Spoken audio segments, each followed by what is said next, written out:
Now take your seat.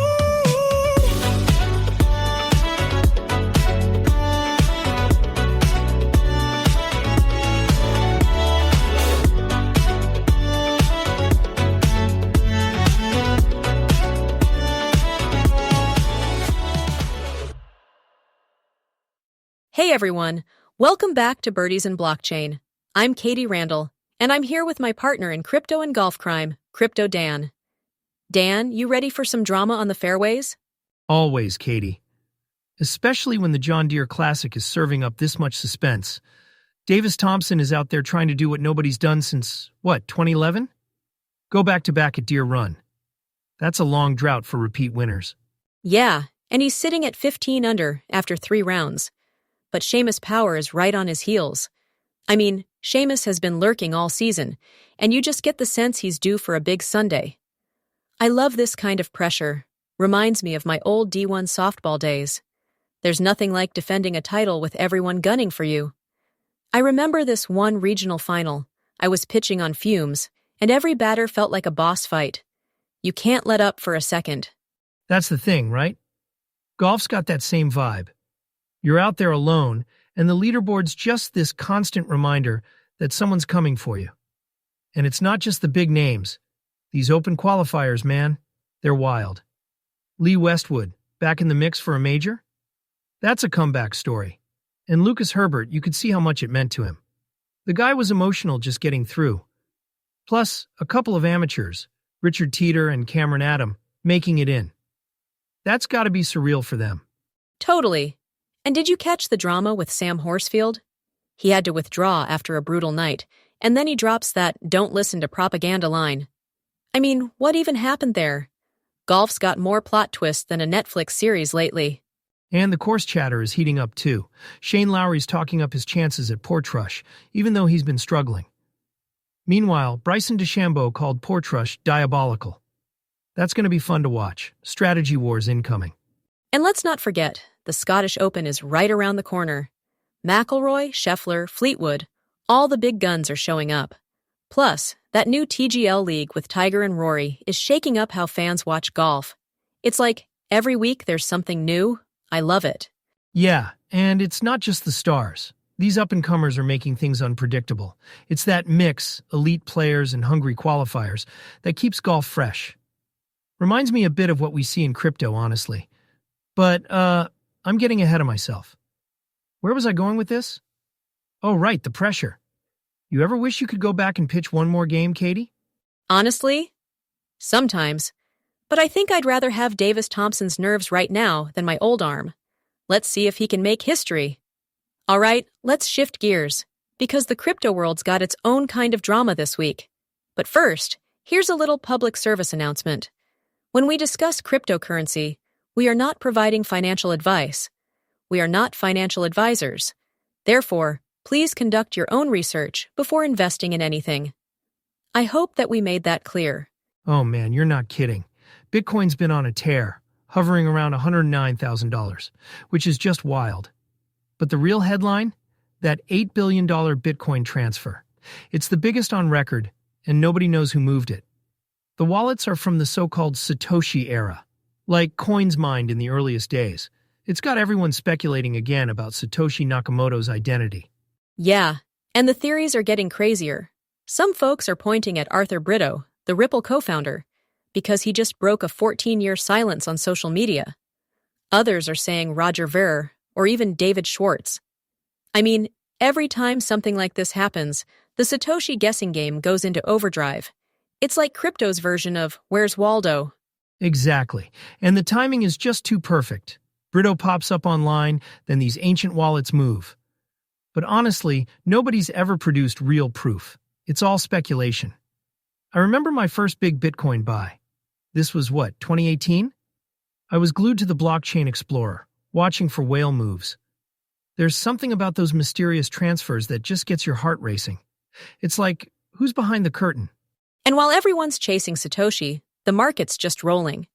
Ethereum's holding steady around $2,500, and those ETFs are pulling in serious institutional money. The Fear and Greed Index is tipping into greed territory, which, that always makes me a little nervous. But it's hard to ignore the momentum. Yeah, and it's not just Bitcoin and Ethereum. Altcoins are having a moment too. SHIB burned almost 10 million tokens this week. Could be setting up for a run.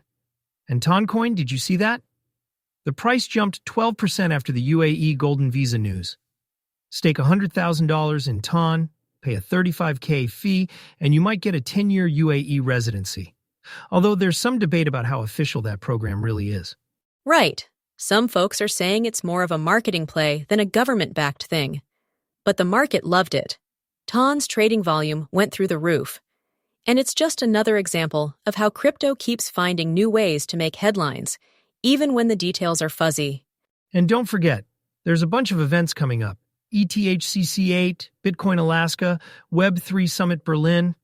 Plus, token unlocks are on the horizon, so we could see more volatility. It's like every week there's a new catalyst. I mean, as we talked about last episode, the crossover between sports and crypto is getting bigger. But now it feels like the whole world's watching both spaces for the next big move. Yeah, and with all this action, you gotta wonder, are we heading for another alt season, or is this just the warm-up? Either way, it's a good time to be paying attention. But speaking of the future, there's another player shaking up the financial world. AI. Let's get into that. Yeah, this is the part that really blows my mind. For years, if you wanted cutting-edge financial analysis, you needed a team of PhDs, like the World Quant guys with their custom AI systems. But now, startups like FinTool, Metal AI, and Findly are making those tools available to, well, almost anyone. It's not just the billion-dollar hedge funds anymore. Exactly. Find tools out there scanning millions of earnings reports and filings, and Metal AI is helping private equity teams pull together data from all over the place. But Findley's Darling Analytics is the one that really caught my eye. They're letting commodity traders ask questions in plain English, like, what happened to propane stocks this week? And get instant, context-rich answers. That used to take hours of manual work. It's wild. I mean, I remember when even basic charting felt high-tech. Now you've got AI building knowledge graphs, pulling in real-time data, news, even emails.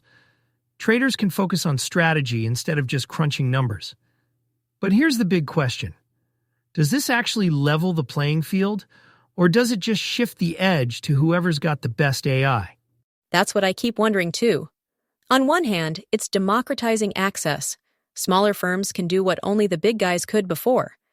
But on the other, whoever adapts fastest still gets the advantage. And there's always that human element. Intuition, gut feel, whatever you want to call it. Can AI really replace that? I'm not sure. I mean, AI can process more data than any human, but markets are messy. Geopolitics, weather, random news. Sometimes you just need a feel for the game. Maybe AI gives you the tools, but it's still up to the trader to make the call. Kind of like golf, actually. You can have all the stats, but you still got to hit the shot. That's a great analogy. And honestly, I think we're just at the beginning. The next few years are going to be wild. AI, crypto, sports, all colliding in ways we can't even predict yet. But that's what keeps it fun, right? Absolutely. And hey, if AI ever figures out how to fix my knees, maybe I'll get back on the court. But until then, I'll stick to watching the drama unfold, on the fairways and the blockchain. All right, that's going to do it for this episode of Birdies and Blockchain. Thanks for hanging out with us, whether you're here for the golf, the crypto, or just the chaos. We'll be back soon with more stories from both worlds. Dan, always a pleasure. Right back at you, Katie. Take care, everybody. See you next time.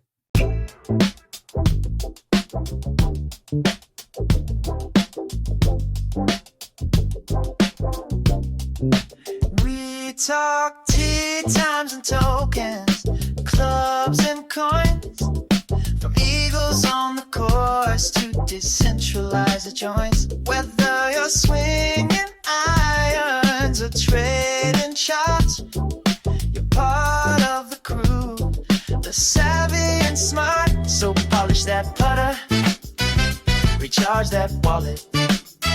You heard the insights, now go and ball it. Golf bags and blockchains, what a scene. We'll catch you next time on Birdies and Blockchain. Thanks for riding.